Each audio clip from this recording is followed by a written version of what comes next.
Ernie Kovacs was an original, and his story reads like a story he might have made up to keep his audience amused and fascinated.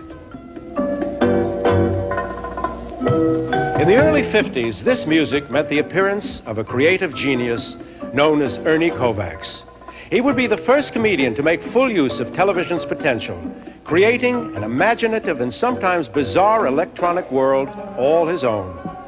In fact, if you see something on television today that seems far out, chances are it existed in the fertile mind of Ernie Kovacs 25 years ago.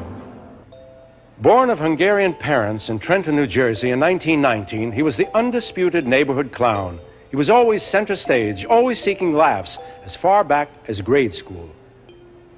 Rarely was his mobile face in repose, as it is in this photograph with his parents and his brother and sister. Ernie's ambition was to become an actor, and after high school, he went to New York City on a scholarship to the Academy of Dramatic Arts. After a succession of odd jobs and a failed marriage that left him with custody of his 2 daughters, Ernie achieved some success as a radio announcer at WTTM in Trenton, New Jersey. In 1950, Ernie moved over to television at WPTZ in Philadelphia. Viewers got their first taste of his wild antics on a cooking show called Deadline for Dinner. At one time, he had as many as 4 different programs on the air. He appeared from 3.5 to 5 hours daily, and a typical working schedule would find him in the studio working close to 15 straight hours.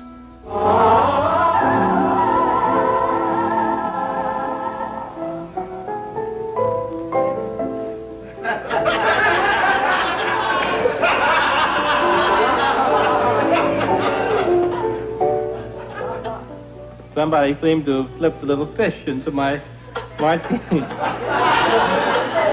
Some prankster on the floor.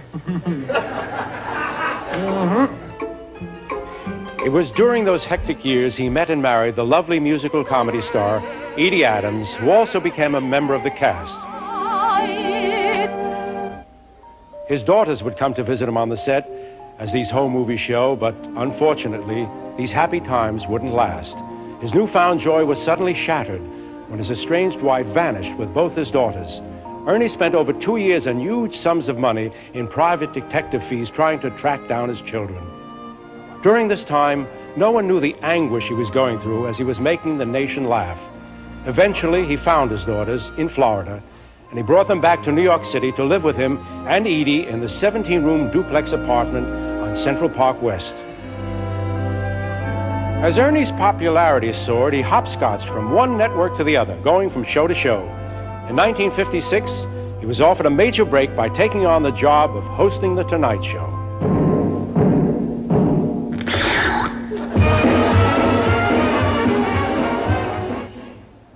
When the popular comedy team of Dean Martin and Jerry Lewis parted company, Jerry was offered a 90-minute show by himself.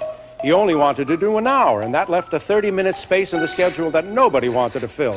Nobody, that is, but Ernie Kovacs. He accepted the challenge to follow the superstar with a show that featured absolutely not a word of dialogue.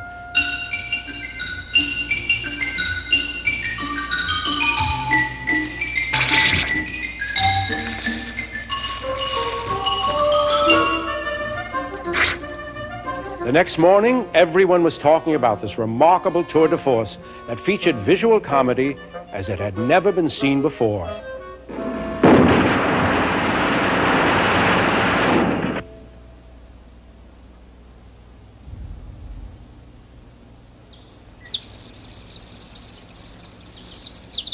With his face on the cover of Life magazine, Ernie Kovacs was finally a star.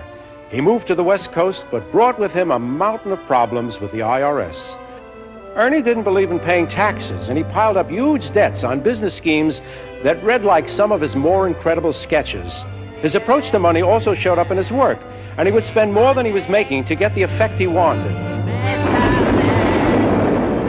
In one case, he spent over $12,000 to get one particular stunt that would last a total of 8 seconds.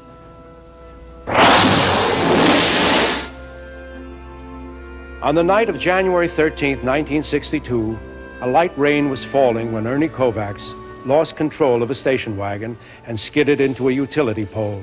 He was killed instantly, a week before his 43rd birthday. Ernie Kovacs was seen on television for a brief 12 years, but he has left us a rare heritage of laughter, the kind that will never grow old or perish.